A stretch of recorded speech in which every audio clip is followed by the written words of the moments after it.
I trusted my sister with everything: my home, my secrets, my identity. I never imagined she would use my name to take a loan and leave me to deal with the consequences. But what she didn't know was, I was about to turn her perfect crime into her worst nightmare. Disclaimer: this is a fictional story-based narrative created for entertainment and educational purposes only. Any resemblance to real persons, events, or situations is purely coincidental. The call came at the worst possible time, right when I was trying to focus on finishing some work before the end of the day. My phone buzzed on the table, and I almost ignored it because I didn't recognize the number. Something made me pick it up anyway. Maybe curiosity, maybe instinct. The voice on the other end was calm and professional, the kind of tone you'd expect from someone working in customer service. She asked for me by name, my full name, and that alone made me pause. When I confirmed it was me, she went straight to the point. She said my loan payment was overdue, and that this was a reminder before further action would be taken. For a moment, I thought I had heard her wrong. A loan? I felt confused more than anything. I told her there must be some mistake because I had never taken any loan. There was a brief silence on the line, like she was checking something on her screen, and then she repeated the details again, this time slower, clearer, as if I just didn't understand. She mentioned the amount, the account number, and the due date that had already passed. My confusion quickly turned into unease. I tried to stay calm and told her again that I didn't have any loan with their bank. That's when her tone shifted slightly. It wasn't rude, but it carried a hint of certainty, like she had dealt with situations like this before. She said all the information matched my profile perfectly. Then she started reading out my details, my identification number, my address, even my date of birth. Every single thing was correct. Hearing my own information repeated back to me by a stranger made my stomach tighten. This wasn't a random scam call. Whoever had taken that loan had used my real identity.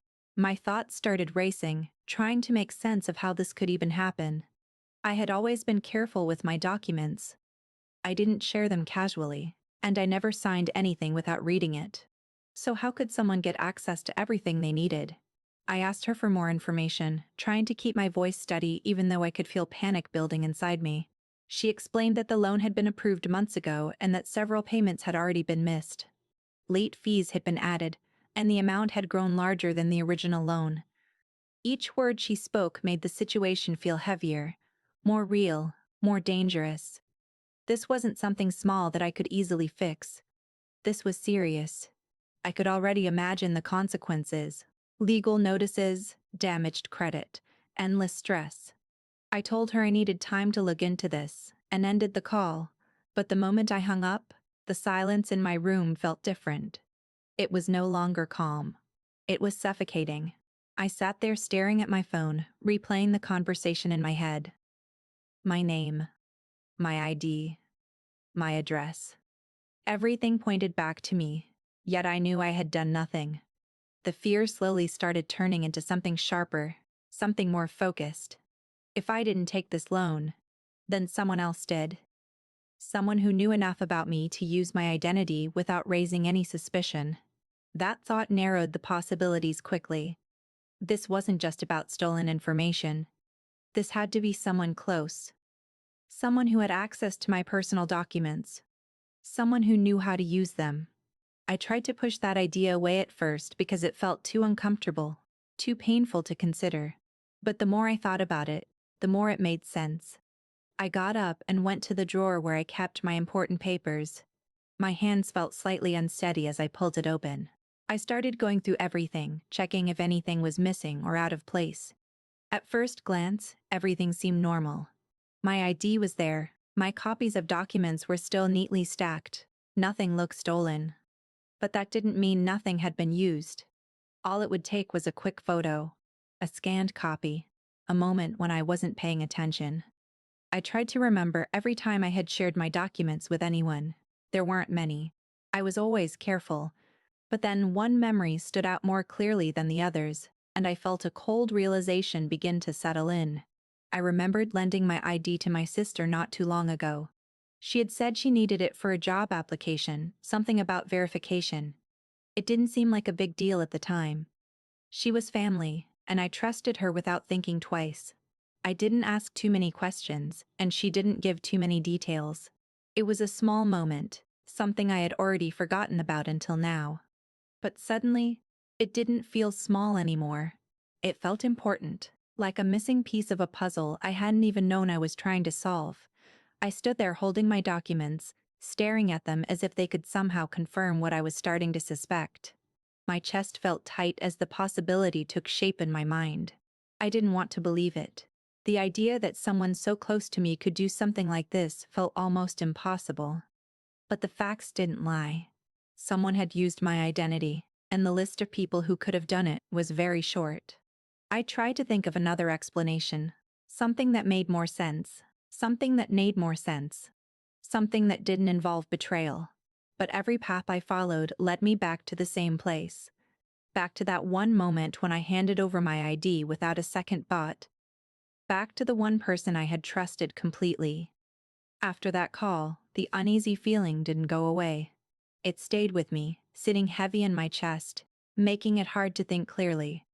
I tried to distract myself, but every time I picked up my phone or looked around my room, my mind went back to the same question. Who could have done this? I kept replaying the caller's words in my head, the way she confidently listed my personal details as if there was no doubt about my involvement. It didn't feel like a mistake anymore. It felt like something planned, something intentional. And no matter how much I tried to avoid it, one name kept rising above all the others. Alina. My sister. Even thinking it made me uncomfortable. It felt wrong to suspect her, almost like I was betraying her just by letting the thought exist. We had grown up together, shared the same home, the same struggles, the same memories. She was someone I had always trusted without question. But trust doesn't erase facts. And right now, the facts were starting to point in her direction. She was one of the very few people who had access to my documents. She knew where I kept them. She knew where I kept them. She knew how careful I usually was. And most importantly, she had borrowed my ID not too long ago. I tried to remember that day more clearly. It had seemed so normal at the time. She walked into my room, a little rushed, a little distracted, and asked if she could use my ID for a job application. She said they needed an extra document for verification, something temporary. I didn't think much of it. I trusted her, so I handed it over without hesitation. I didn't ask for details, didn't question why she needed my ID instead of her own. It didn't seem important then, but now, that small moment felt like the beginning of something much bigger, something I had completely missed. I told myself I needed to stay calm and think logically. Accusing her without proof would only make things worse. If I was wrong, I could damage our relationship for no reason, and if I was right, confronting her too soon might give her a chance to cover her tracks. I needed to be careful. Still, I couldn't ignore the growing suspicion inside me. It wasn't just based on that one incident. It was also the way she had been acting lately. Distant at times, distracted, sometimes even defensive for no clear reason. I had noticed it before but never thought much of it. Now, every small change in her behavior felt like it meant something. I decided to talk to her, but I knew I had to approach it carefully.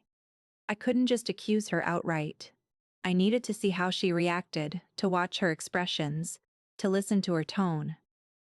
That evening, I found her in the living room, scrolling through her phone as if everything was normal. For a moment, I just stood there, watching her, trying to match the person in front of me with the person I was starting to suspect. She looked the same, calm and relaxed, completely unaware of the storm building inside me. I sat down across from her and tried to keep my voice steady. I mentioned the call casually, as if it wasn't a big deal. I told her the bank had contacted me about a loan I never took. At first, she didn't react much. She just looked up briefly, and then back at her phone. That small reaction made my heart sink a little. If she was hearing this for the first time, shouldn't she be more surprised? More concerned? I continued, explaining that they had all my correct details, that it didn't seem like a simple mistake. That's when she finally looked at me properly. For a second, there was something in her eyes.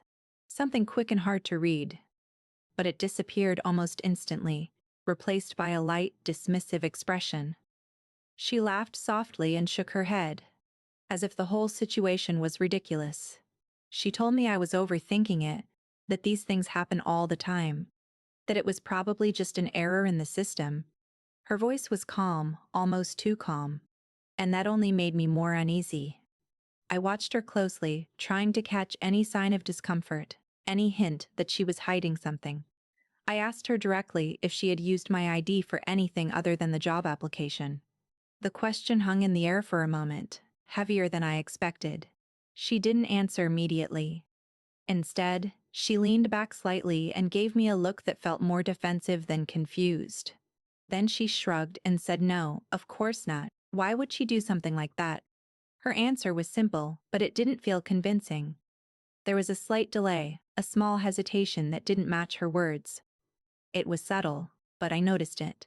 I tried to push a little further without making it obvious. I reminded her about the time she borrowed my ID and asked if she was sure nothing else had come up. This time, her reaction changed more clearly. She frowned slightly, her tone becoming sharper as she told me I was making a big deal out of nothing. She said I should focus on fixing the issue with the bank instead of questioning her. The shift in her attitude caught me off guard. It wasn't just what she said, it was how she said it. There was irritation there, maybe even a hint of anger. At that moment, something inside me shifted. It wasn't a clear answer, not yet, but it was enough to change the way I saw the situation. Her reactions didn't match someone who was completely innocent. Instead of concern or curiosity, there was defensiveness. Instead of trying to help, she brushed it off and redirected the conversation. It felt like she was trying to shut it down before it went any further. I realized then that confronting her directly wasn't going to give me the truth. If she was involved, she wasn't going to admit it so easily. I forced myself to let the conversation end there. I nodded, acted like I accepted her explanation, and changed the topic. But inside, my suspicion had grown stronger. I couldn't rely on her words anymore. If I wanted the truth, I would have to find it myself. Trust wasn't enough in a situation like this. I needed proof, something solid that couldn't be denied or explained away. As I sat there, pretending everything was normal, I understood that this was no longer just about a strange phone call or a possible mistake. This was something deeper, something that was starting to reveal a side of my sister I had never seen before. The next morning, I couldn't sit still any longer. Waiting, guessing, and overthinking weren't helping. I needed facts. Real answers. That meant going directly to the bank. The same bank that had called me, the same place where this unknown loan existed under my name. As I got ready, everything felt heavier than usual, like I was stepping into something I couldn't undo. I kept reminding myself to stay calm, to think clearly, but beneath that, there was a growing fear I couldn't ignore. When I reached the bank, the environment felt normal, almost too normal. People stood in line, employees spoke politely, and everything moved in an organized way. It was strange to think that somewhere inside this ordinary place, a serious problem tied to my identity was quietly sitting in their system. I walked up to the customer service desk and explained the situation, trying to keep my voice steady. The representative listened carefully and then asked for my identification. As I handed it over, I couldn't help but feel uneasy, knowing that this same piece of identity had already been used against me. She typed for a few moments, her eyes scanning the screen, and then her expression changed slightly. It wasn't shock, but it was enough to make my heart beat faster. She confirmed that there was indeed a loan under my name. Hearing it again, this time face to face, made it feel even more real. She asked me to take a seat while she pulled up the full details. Those few minutes of waiting felt longer than they should have. I sat there, watching the small movements around me, trying to steady my breathing as my thoughts raced ahead. When she called me back, she began explaining everything in detail. The loan amount was much larger than I had expected. It wasn't something small or manageable. It was significant, enough to create serious financial trouble. My mind struggled to process the number as she continued speaking. She told me the loan had been approved several months ago. That part hit me the hardest. This wasn't recent. This had been happening for a long time, completely unnoticed by me, while I had been living my normal life. Someone had been using my identity to take on debt in my name. She went on to explain the payment history. Or rather, the lack of it. Several installments had already been missed. Late fees had been added. Interest had been accumulating. With every missed payment, the amount had grown larger and more difficult to manage. It felt like the ground was slowly shifting beneath me. This wasn't just a simple misunderstanding that could be cleared up quickly. This was a situation that had already escalated, something that had been building quietly behind the scenes. I asked her how this could have happened, how a loan could be approved without my direct involvement. She explained the process in a professional tone, listing the requirements: identification documents, signatures, contact details. Everything had been submitted correctly. According to their records, there was no reason to suspect fraud at the time of approval. From their perspective, everything had looked legitimate. That explanation didn't comfort me. Instead, it made things worse. It meant whoever had done this had done it carefully, making sure every detail matched perfectly. I requested to see the documents used for the loan. She hesitated for a moment, but then agreed, bringing up copies on her screen. I leaned forward, my eyes scanning every detail. There it was, my name, my identification number, my address. Everything was exactly mine. But then I noticed the signature. It looked like mine at first glance, but something about it felt off. It wasn't completely wrong, just slightly different. Like someone had tried to imitate it but didn't get every detail right. That small difference sent a chill through me. It confirmed what I had been starting to believe. This wasn't an accident. Someone had deliberately used my identity. I felt a mix of anger and fear building inside me. Anger at whoever had done this, and fear of the consequences I might have to face. I asked about the contact number linked to the account. She read it out, and immediately, I recognized it. It was an old number I had stopped using a while ago. That detail made everything even more unsettling. Whoever had taken the loan had not only used my identity, but had also made sure to use information that wouldn't reach me directly. They had created a gap, a delay, enough time for the situation to grow worse before I even became aware of it. I tried to stay composed as I asked more questions. Was there any CCTV footage from the day the loan was approved? Could they confirm who had physically been present at the branch? The representative told me that such requests would require a formal process, possibly even an investigation. She advised me to file a complaint if I believed this was a case of fraud. Her words were careful, neutral, but the message was clear. This was no longer just a misunderstanding. It had crossed into something serious, something that might involve legal action. As I sat there, absorbing everything, the weight of the situation settled in fully. This wasn't just about money. It was about my identity, my reputation, my future. If this wasn't resolved, it could affect my ability to do anything: financially, loans, jobs, even basic transactions. The idea that someone else's actions could have such a deep impact on my life made me feel both helpless and determined at the same time. I thanked the representative and stood up, but my legs felt slightly unsteady. Walking out of the bank, the world outside didn't look the same as it had when I walked in. Everything felt sharper, more intense. The noise of the street, the movement of people, it all seemed distant compared to the thoughts running through my mind. I now had confirmation. The loan was real. The damage had already started, and most importantly, it had been done in a way that pointed to someone who knew me well. As I replayed the details in my head: the borrowed ID, the familiar phone number, the almost perfect signature, the same conclusion kept forming, stronger than before. This wasn't random. This wasn't a stranger. This was someone who had access, knowledge, and enough confidence to believe they wouldn't get caught. The question was no longer whether someone had used my identity. That part was clear now. The real question was who, and how far they were willing to go to keep the truth hidden. By the time I got home, The shock had started to settle into something more focused. The confusion was fading, and in its place was a clear, uncomfortable understanding. This wasn't an accident, and it wasn't careless. It was precise. Every detail I had seen at the bank pointed to one thing. Whoever had done this knew exactly what they were doing. I sat on the edge of my bed, trying to piece everything together step by step, forcing myself to think like the person behind it. They had my full identity, my name, my ID number, my address.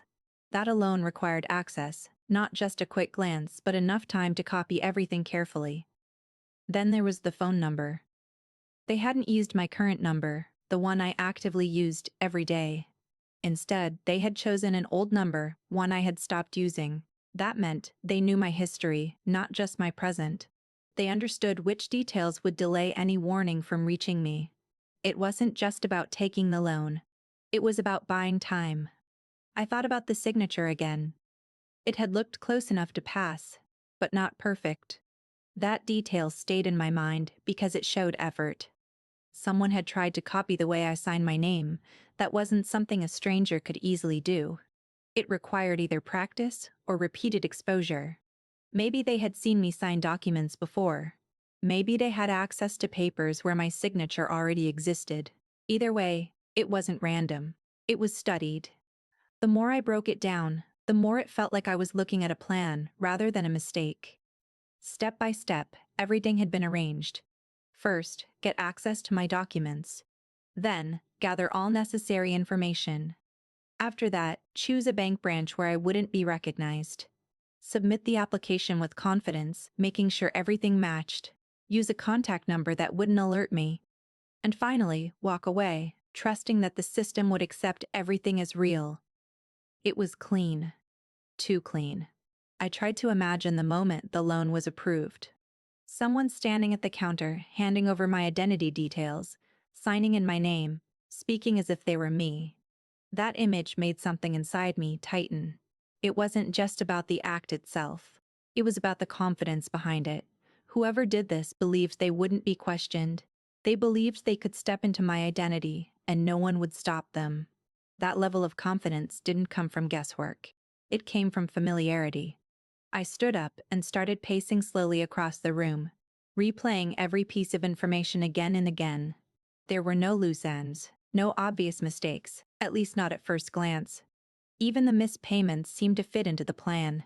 If someone intended to repay the loan, they would have made at least the first few payments to avoid suspicion. But that hadn't happened. Payments were missed early, penalties added quickly. That meant one of two things. Either they never planned to repay it, or something had gone wrong after they took the money. That thought shifted my perspective slightly.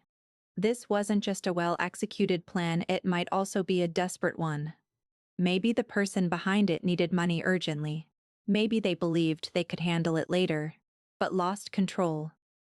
Or maybe they simply didn't care about the consequences as long as they got what they wanted. None of those possibilities made the situation better. If anything, they made it more unpredictable. I walked over to my desk and looked at my documents again, this time not as my belongings, but as tools someone else had used. Each paper, each detail, had played a role in creating a false version of me. It felt strange, almost unreal, to think that my identity could be copied and used so easily. It wasn't just about information. It was about trust, access, and the assumption that certain boundaries would never be crossed. My mind returned to the moment I had handed over my ID. It seemed so small at the time, so ordinary. I hadn't questioned it because I didn't think I needed to. That was the part that bothered me the most. Not just that someone used my identity, but that they had been given the opportunity so easily. I had trusted without verifying, believed without asking. And now, I was facing the consequences of that decision. I sat down again, trying to organize my thoughts into something clearer. If this was planned, then there would be patterns. If it was executed carefully, then there would also be traces, small details that didn't fully align. No plan is perfect. There is always something overlooked, something left behind. The challenge was finding it. I couldn't rely on assumptions anymore. I needed evidence. something concrete that could connect all the pieces. The idea of confronting the person directly crossed my mind again, but it felt less useful now. If they had managed to carry out something like this, they wouldn't easily admit it. They would deny, deflect, or create another story to cover themselves. I needed something stronger than words. I needed something that couldn't be dismissed or explained away. That meant thinking ahead, not just reacting. I started considering what steps I could take next. The bank had records. There would be timestamps, application forms, maybe even surveillance footage. There would be employees who handled the process, who might remember small details. Even the way the application was filled out could reveal something: handwriting patterns, specific choices, anything that stood out. All of it could become part of a larger picture if I approached it the right way. As I sat there, the fear I had felt earlier began to shift into something else. It wasn't gone, but it was changing. It was becoming sharper, more controlled. Instead of feeling overwhelmed, I started to feel focused. Whoever had done this had taken a risk. They had assumed I wouldn't find out, or that if I did, I wouldn't be able to prove anything. That assumption gave me an advantage. If they believed they were safe, they wouldn't be as careful moving forward. I realized then that this wasn't just about defending myself anymore. It was about understanding the full extent of what had been done and using that knowledge to respond in a way that couldn't be ignored. The plan that had been created against me could also be studied, broken down, and turned around. Every step they took to hide the truth could become a step I used to reveal it. And once that process began, it wouldn't be easy for them to stop it. Telling my parents felt like the hardest step, even harder than going to the bank. A part of me still hoped that once they heard everything: the call, the loan details, the evidence, they would understand immediately. I believed they would listen, ask questions, and help me figure out what to do next. After all, this wasn't something small. It involved my identity, a large amount of money, and a situation that could affect my entire future. I thought they would take it seriously. I thought they would take me seriously. That evening, I asked them to sit down with me. My voice felt tight, but I tried to stay calm as I explained everything from the beginning. I told them about the phone call, about how the bank confirmed the loan, about the documents that matched my identity. I described the amount, the missed payments, and the penalties that were already building up. As I spoke, I watched their faces carefully, looking for signs of concern or shock. At first, they listened quietly, but there was something in their expressions that I couldn't fully read. When I finished, there was a short silence. I expected questions, maybe even anger at whoever had done this. Instead, my mother spoke in a soft but firm tone. She said there must be some kind of misunderstanding. She said these things happen sometimes, that banks can make mistakes, that systems are not always perfect. Her words were meant to calm me, but they didn't match what I had seen. This wasn't a simple error. I had already confirmed too many details for it to be dismissed so easily. I tried to explain again, this time more clearly, more directly. I told them that the information used for the loan was mine, that the documents matched perfectly, that the signature was close enough to pass. I emphasized that this couldn't be a random mix-up. That's when I finally said what I had been holding back. I told them I suspected Alina. The moment her name left my mouth, the atmosphere in the room changed completely. My father's expression hardened almost instantly. He looked at me with a mix of disbelief and disappointment, as if I had said something completely unreasonable. My mother shook her head before I could even continue, her reaction quick and firm. She said Alina would never do something like that. She said I was letting my imagination run too far, that I was making a serious accusation without proof. Her tone wasn't angry at first, but it carried a strong sense of denial, like she had already decided the truth before hearing the full story. I felt a wave of frustration rise inside me. I wasn't making wild guesses. I had reasons, details, connections that pointed in one direction. But every time I tried to explain them, they were brushed aside.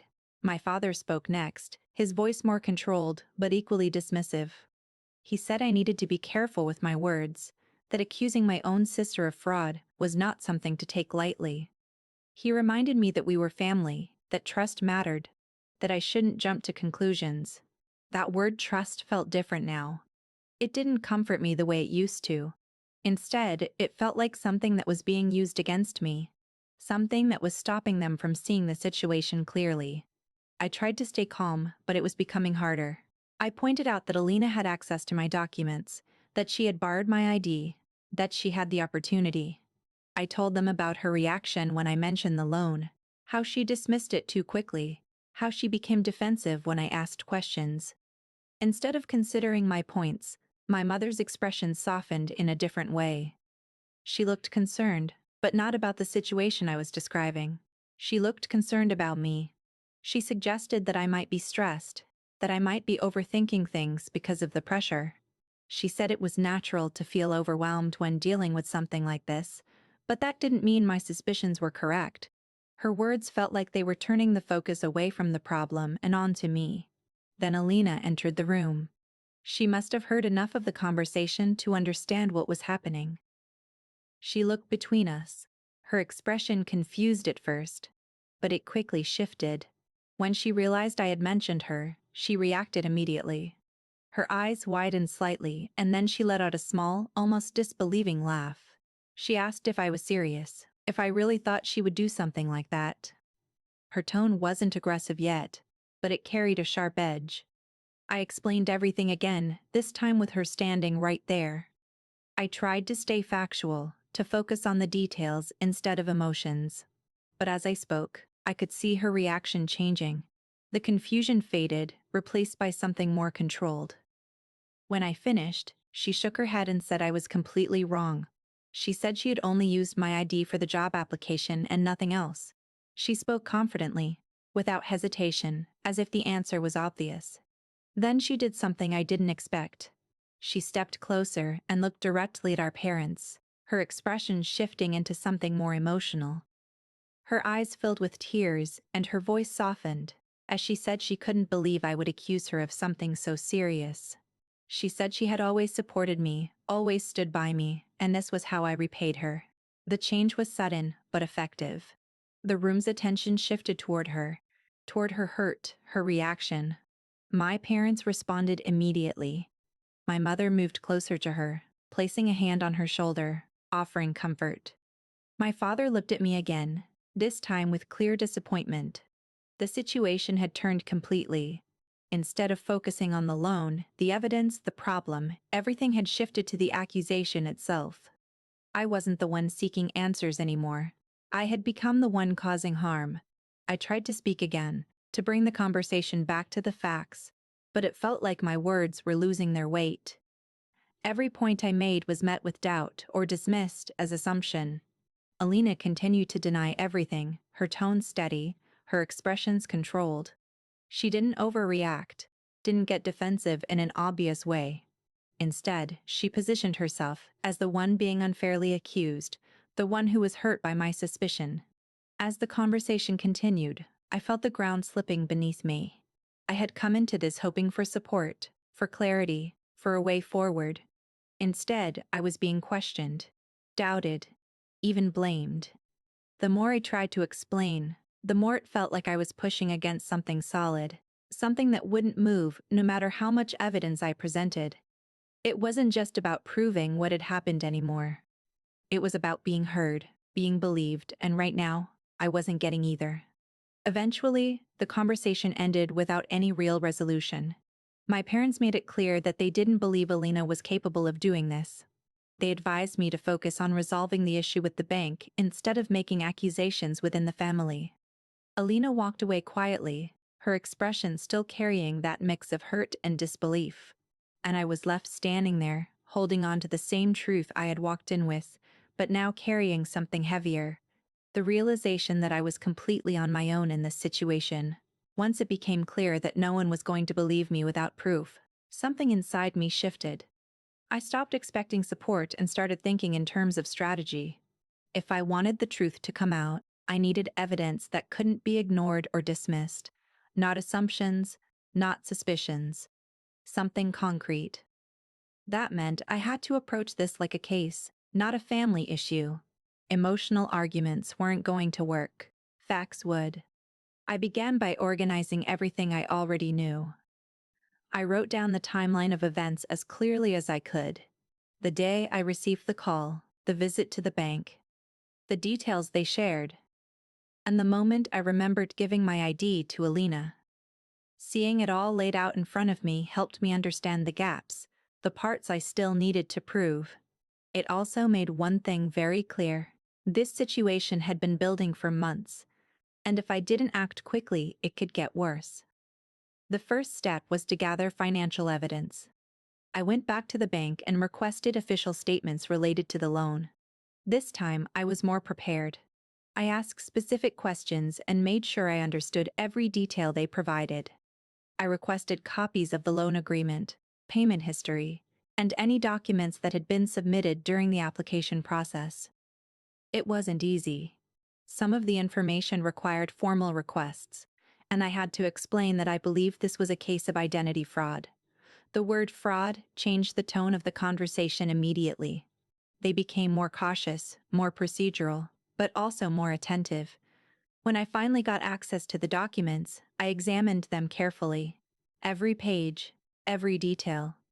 I wasn't just looking for obvious mistakes anymore. I was looking for patterns, inconsistencies, anything that didn't fully match me. The signature still stood out. It was close but not identical. That alone wasn't enough to prove anything, but it was a starting point. Then I noticed something else. Small differences in handwriting in certain sections. Subtle, but noticeable if you paid attention. It suggested that the person filling out the form might not have been entirely confident, or that they were trying to copy something rather than writing naturally. Next, I focused on the contact details linked to the loan. The phone number was still the old one I recognized, but I needed to trace its usage. I contacted my service provider and requested call records associated with that number. It took time and effort, and I had to go through several steps to verify my identity and explain why I needed the information. When I finally received the records, I started going through them line by line. Most of the calls were unfamiliar, but a few stood out. There were repeated contacts with a number I didn't recognize, especially around the time the loan was approved. That gave me another direction to explore. I saved the number and began observing it. I didn't call it directly. Instead, I waited, watching for patterns, trying to connect it to someone I knew. It felt slow, almost frustrating at times. But I knew rushing could ruin everything. If I alerted the wrong person too soon, they might change their behavior or try to hide more evidence. I needed to stay patient. At the same time, I returned to the bank with a more specific request. I asked about the branch where the loan had been approved. They confirmed it was processed at a location I had never visited, one that wasn't even close to my usual routes. That detail mattered. It meant the person behind this had chosen a place where I wouldn't be recognized, where there was less chance of anyone questioning them. I requested information about the date and time of the application, and although they couldn't share everything immediately, they noted my request as part of a potential investigation. I also asked about CCTV footage. The representative explained that accessing it would require a formal complaint and possibly legal involvement, but the fact that it existed was enough for now. It meant there was a visual record somewhere, a moment captured that could reveal the truth. That thought gave me a sense of direction. For the first time, I felt like I wasn't just reacting. I was building something. Back at home, I started reviewing my own records, old messages, emails, anything that could connect to the time when the loan was taken. I checked conversations with Alina, looking for anything unusual. At first, nothing stood out clearly. But then I noticed small changes. There were days when she had been unusually quiet, times when she avoided certain topics, moments where her responses felt delayed or distracted. On their own, they didn't mean much, but in the context of everything else, they started to form a pattern. I also paid closer attention to her daily routine. Without making it obvious, I observed when she left the house, where she went, how she behaved when she returned. I wasn't trying to confront her anymore. I was trying to understand her movements, to see if anything aligned with what I had discovered. It felt strange, watching someone I had once trusted so completely. But I knew I had no other choice. Trust had already been broken. Now it was about clarity. One day, while going through the bank documents again, I noticed the exact date the loan had been approved. I compared it with what I remembered about that time. Slowly, pieces started to connect. Around that same period, Alina had mentioned going out for some important work. She hadn't given details, and I hadn't asked. At the time, it seemed normal. Now, it felt significant. It wasn't proof, but it was another link in the chain. The more I worked through the evidence, the clearer the picture became. This wasn't random. It wasn't rushed. It was structured, step by step, with enough care to avoid immediate suspicion. But no matter how careful someone is, they always leave something behind. A detail, a pattern, a trace. My job was to find it, connect it, and present it in a way that couldn't be denied. The fear I had felt in the beginning was still there, but it had changed. It wasn't overwhelming anymore. It was controlled, focused, almost useful. It pushed me to keep going, to stay alert, to think ahead. I wasn't just trying to prove what had happened. I was preparing to show it in a way that would force others to see it too. And with every document I reviewed, every record I analyzed, I could feel myself getting closer to something solid, something undeniable, something that would finally shift this from suspicion to truth. By this point, I had enough pieces to form a direction, but not enough to prove anything beyond doubt. The documents, the call records, the timing, all of it pointed somewhere. But it still needed something stronger, something that could connect a real person to the act itself. I knew that if I wanted to move forward, I had to stop looking only at papers and start observing actions. Patterns on paper could be explained away, but real behavior was harder to hide. I began paying closer attention to Alina, not in an obvious way, but quietly, carefully. I noticed the small things first: how often she checked her phone, the way she sometimes stepped away to take calls, how she avoided certain conversations when I was nearby. None of it was clear evidence on its own, but it added to the feeling that she was managing something in the background. I didn't confront her. Instead, I watched and waited, trying to understand her routine without raising suspicion. Every morning, I made a mental note of when she left the house and what she said she was going out for. Sometimes it was work, sometimes errands, sometimes vague explanations that didn't give much detail. I started comparing those movements with the timeline I had built from the loan records. Slowly, I began to notice overlaps. Days when she had gone out without clear reasons matched closely with dates that seemed important in the loan process. It wasn't definitive, but it wasn't random either. The bank branch where the loan was approved stayed in my mind. It was located near an area she passed through occasionally, not regularly, but often enough that it wouldn't seem unusual for her to be there. That detail kept pulling me back. I decided I needed to confirm whether she had ever gone there after the loan was approved. If she had, it could mean she was still connected to the account in some way. One afternoon, I followed her. It wasn't something I felt comfortable doing, and for a moment, I hesitated. This was my sister. Following her like this felt like crossing a line. I never imagined I would approach, but the situation had already crossed too many lines on its own. I couldn't rely on trust anymore. I needed clarity, even if it came in a way that felt uncomfortable.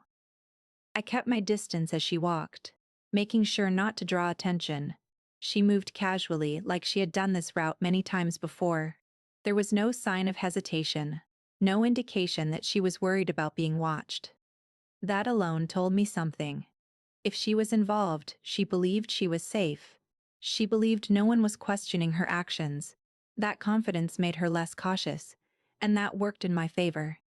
When she turned toward the street where the bank was located, my focus sharpened immediately. I slowed down slightly, blending into the movement of people around me.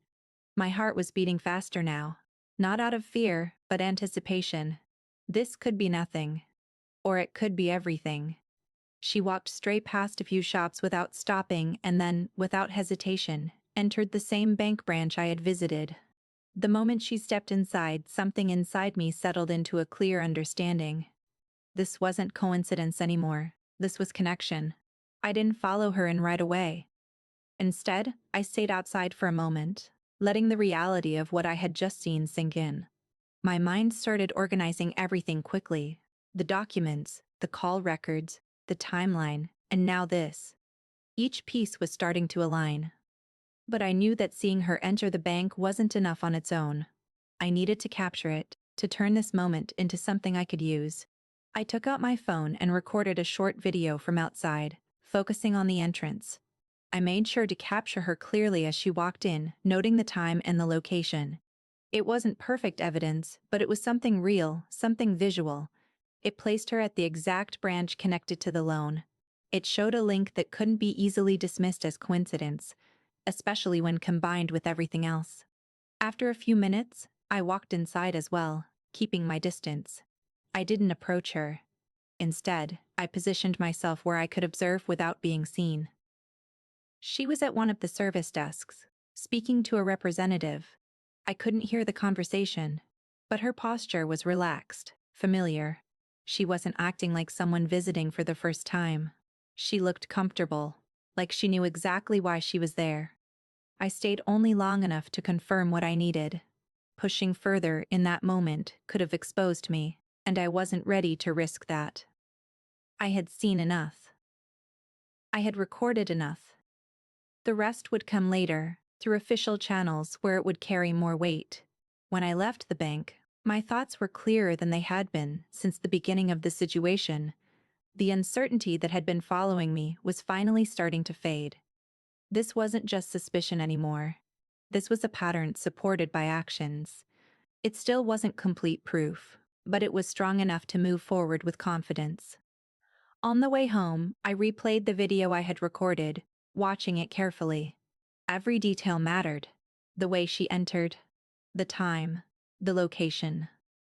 It all added to the narrative I was building, a narrative based on facts rather than assumptions. I knew I had to be precise. One mistake, one weak point, and everything could be dismissed. But if I continued carefully, if I connected each piece properly, there would be no room left for doubt. That moment outside the bank changed everything. It shifted this from a private suspicion to something I could begin to prove. It gave me something tangible, something that could support the rest of the evidence I had been collecting. More importantly, it confirmed that the person I suspected was still actively connected to the situation, still moving within it, still unaware that the truth was slowly closing in around her. By the time I returned home that day, my approach had changed completely. Until now, I had been trying to confirm my suspicions, collecting pieces quietly and testing whether they fit together. But after what I saw at the bank, I knew I had reached a different stage. This was no longer just about figuring things out for myself.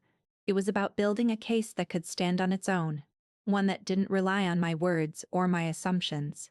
If I wanted the truth to be accepted, I had to let the evidence speak in a system where it couldn't be ignored. I sat down and reviewed everything I had gathered so far. The loan documents, the mismatched signature, the use of my old phone number, the timeline that aligned with her movements, and now the video placing her at the same bank branch connected to the loan. Each piece on its own could be questioned, but together they formed a pattern that was difficult to dismiss. Still, I knew that confronting her directly would only lead to more denial. I needed a different strategy, one that would remove me from the center of the accusation and place the focus entirely on the facts. That's when I decided to involve the authorities. It wasn't an easy decision. Taking this step meant turning a family issue into a formal case. It meant that whatever happened next would no longer be private. But I had already seen what happened when I tried to handle things within the family. I wasn't believed, and the situation only became more complicated. If I wanted a real resolution, I had to move beyond that. The next day, I went to file a fraud complaint. I made sure I was prepared before I walked in. I organized my documents, arranged my notes, and clearly outlined the timeline I had built. I didn't rush through anything. I explained the situation carefully, starting from the first phone call and moving step by step through everything that followed. I presented the evidence I had collected, making sure to focus on facts rather than accusations. One thing I was very careful about was how I spoke about Alina. I didn't directly accuse her during the complaint. Instead, I described the connection's access to my documents, the use of my old phone number, the timing of events, and the recent visit to the bank branch. I let the information point in her direction without forcing it. This wasn't about convincing someone with emotion. It was about allowing the investigation to uncover the truth naturally. The officers listened carefully, asking questions when needed, clarifying details, and noting everything down. Their approach was structured, methodical. They weren't reacting emotionally the way my family had. They were analyzing. That alone made me feel more confident that I had taken the right step. For the first time, I felt like the situation was being handled objectively. Once the complaint was filed, the process began moving in ways I couldn't control directly. The bank was contacted formally. Requests for internal records were made. The CCTV footage I had asked about earlier became part of the investigation. Everything that I had struggled to access on my own was now being examined through official channels. It was slower than I would have liked, but it was thorough. During this time, I kept my behavior normal at home. I didn't bring up the topic again. I didn't confront Alina or hint at what I had done. If she suspected anything, she didn't show it. She continued as usual, moving through her routine with the same confidence I had observed before. That told me something important. She still believed she was safe. She still believed there was no real threat. That assumption worked in my favor. The investigation started connecting details in ways I couldn't have done alone. The bank reviewed their internal records more closely. They compared signatures, verified the application process, and examined the timeline of interactions linked to the loan.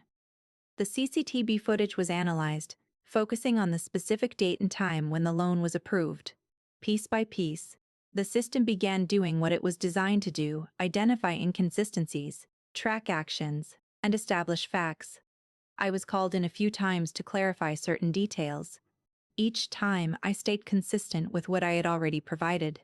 I didn't add anything unnecessary, didn't exaggerate, didn't speculate. I knew that consistency mattered. Any contradiction, no matter how small, could weaken the case. So I kept everything aligned with the evidence. At the same time, I could feel the pressure building, even if it wasn't visible on the surface. Situations like this don't stay hidden forever. Questions begin to arise. Small changes in behavior become noticeable, and the sense of control starts to shift. I noticed subtle differences in Alina's actions. She became slightly more cautious with her phone, more aware of her surroundings. It wasn't obvious enough for anyone else to question, but I could see it because I was paying attention. Even then, I didn't react. I stayed focused on the process, trusting that the investigation would move forward on its own. That was the key to my approach. I wasn't trying to prove everything myself anymore.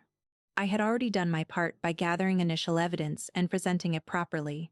Now, the system was doing what I couldn't: verifying, confirming, and connecting everything through official authority. What made this approach powerful was the distance it created. This was no longer about one sister accusing another.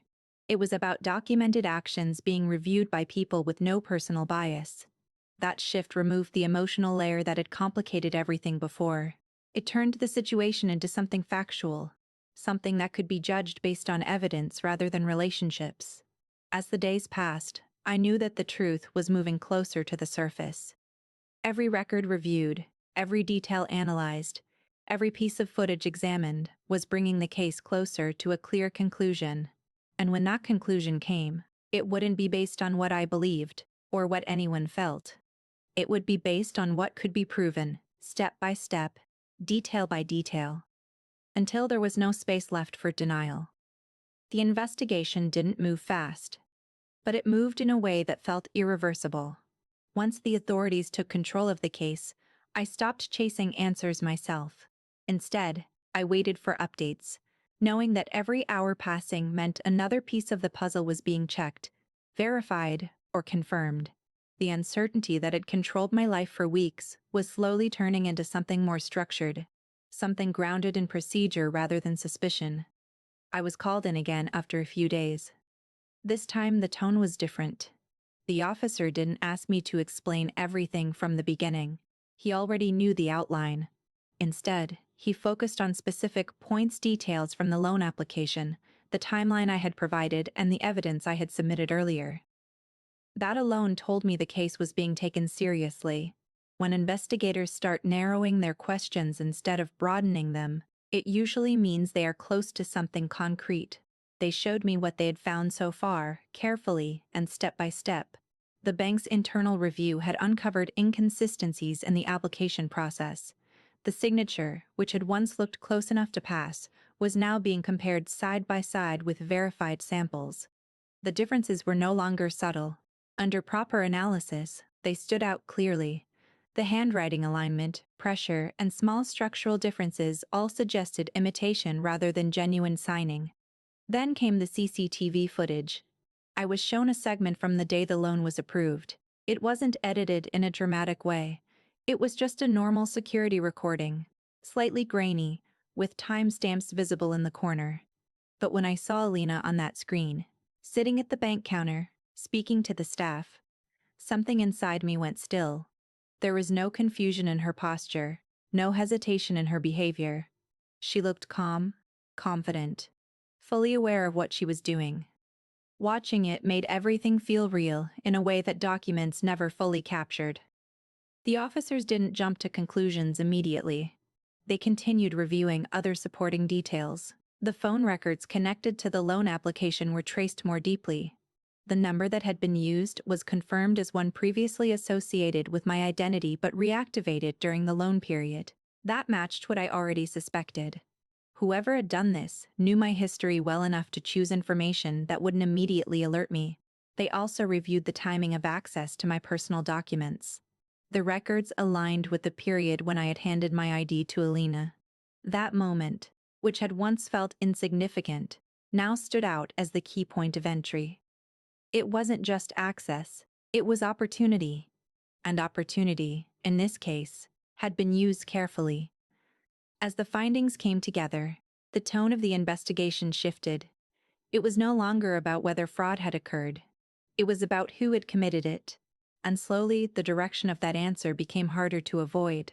I was asked to confirm my relationship with Alina again, including her access to my documents, her familiarity with my personal information, and her movements during the relevant period. I answered everything truthfully, focusing only on what I had directly observed or experienced. I didn't add assumptions. I didn't try to interpret anything for them. I simply provided context. A few days later, I was called in again. This time the atmosphere was noticeably different. There was a seriousness in the way the officers spoke, a clarity that suggested they had reached a conclusion. They didn't explain everything immediately. Instead, they walked me through the confirmed findings one by one. The signature mismatch had been verified by a handwriting analyst. The CCTV footage clearly showed a person matching Alina's appearance handling the loan process. The phone records aligned with the timing of application submissions, and the use of my personal documents had been traced back to a specific period when she had access to them. Each element alone was significant, but together they formed a complete picture. When they finally stated it directly, there was no hesitation in their words. The loan had been fraudulently taken using my identity, and the evidence pointed to Alina as the person responsible. Hearing it spoken so clearly changed something in the way I processed everything.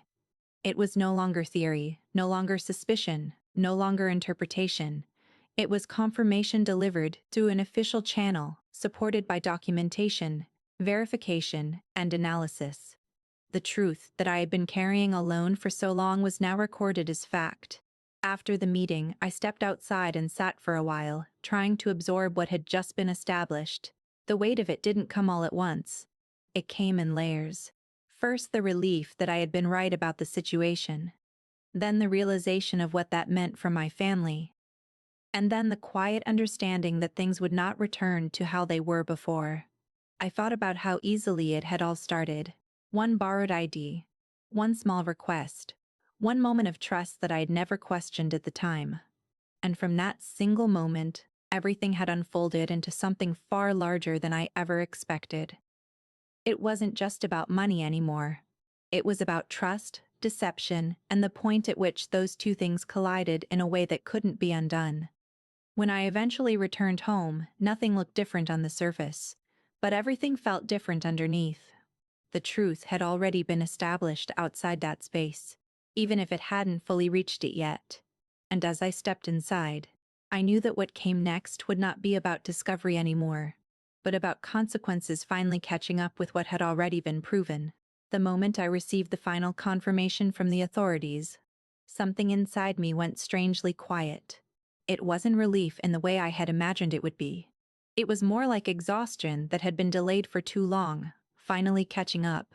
For weeks, I had been chasing truth, collecting proof, dealing with disbelief, and holding everything together on my own.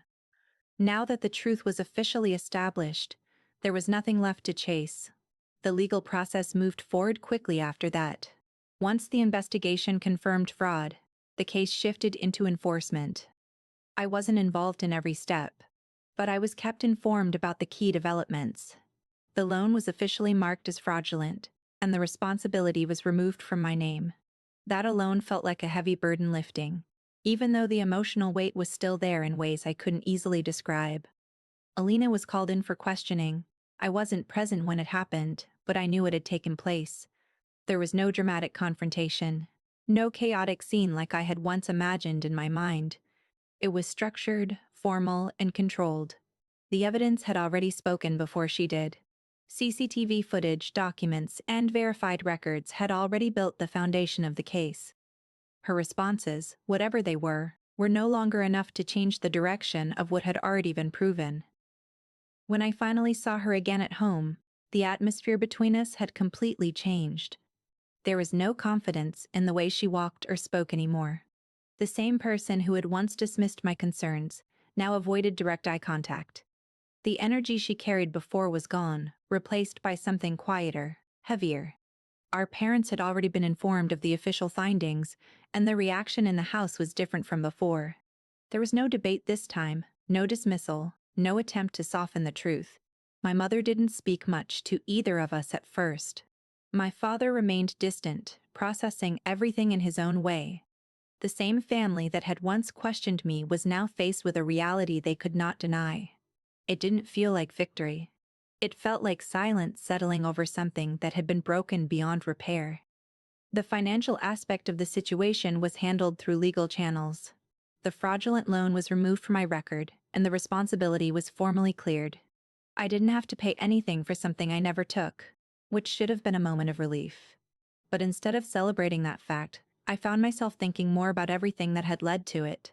The months of unnoticed debt accumulation, the fear of legal consequences before I even understood what was happening, and the emotional strain of being doubted by people I trusted. What stayed with me most wasn't the investigation or the legal outcome. It was the shift in relationships. Trust, once broken in such a direct way, doesn't return easily. It doesn't reset just because the truth is revealed. It changes shape permanently. Even when the facts are clear, the feeling of safety doesn't automatically come back with them. Alina didn't openly deny anything anymore. There were no more arguments, no more emotional defenses like before. Instead, there was distance.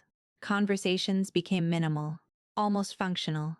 The kind of communication that exists when words are no longer enough to repair what has already been damaged. I didn't shout at her. I didn't try to restart the argument. There was no point in repeating what had already been confirmed through evidence and authority. At the same time, I had to process my own role in everything. I kept going back to that moment when I had handed her my ID without thinking.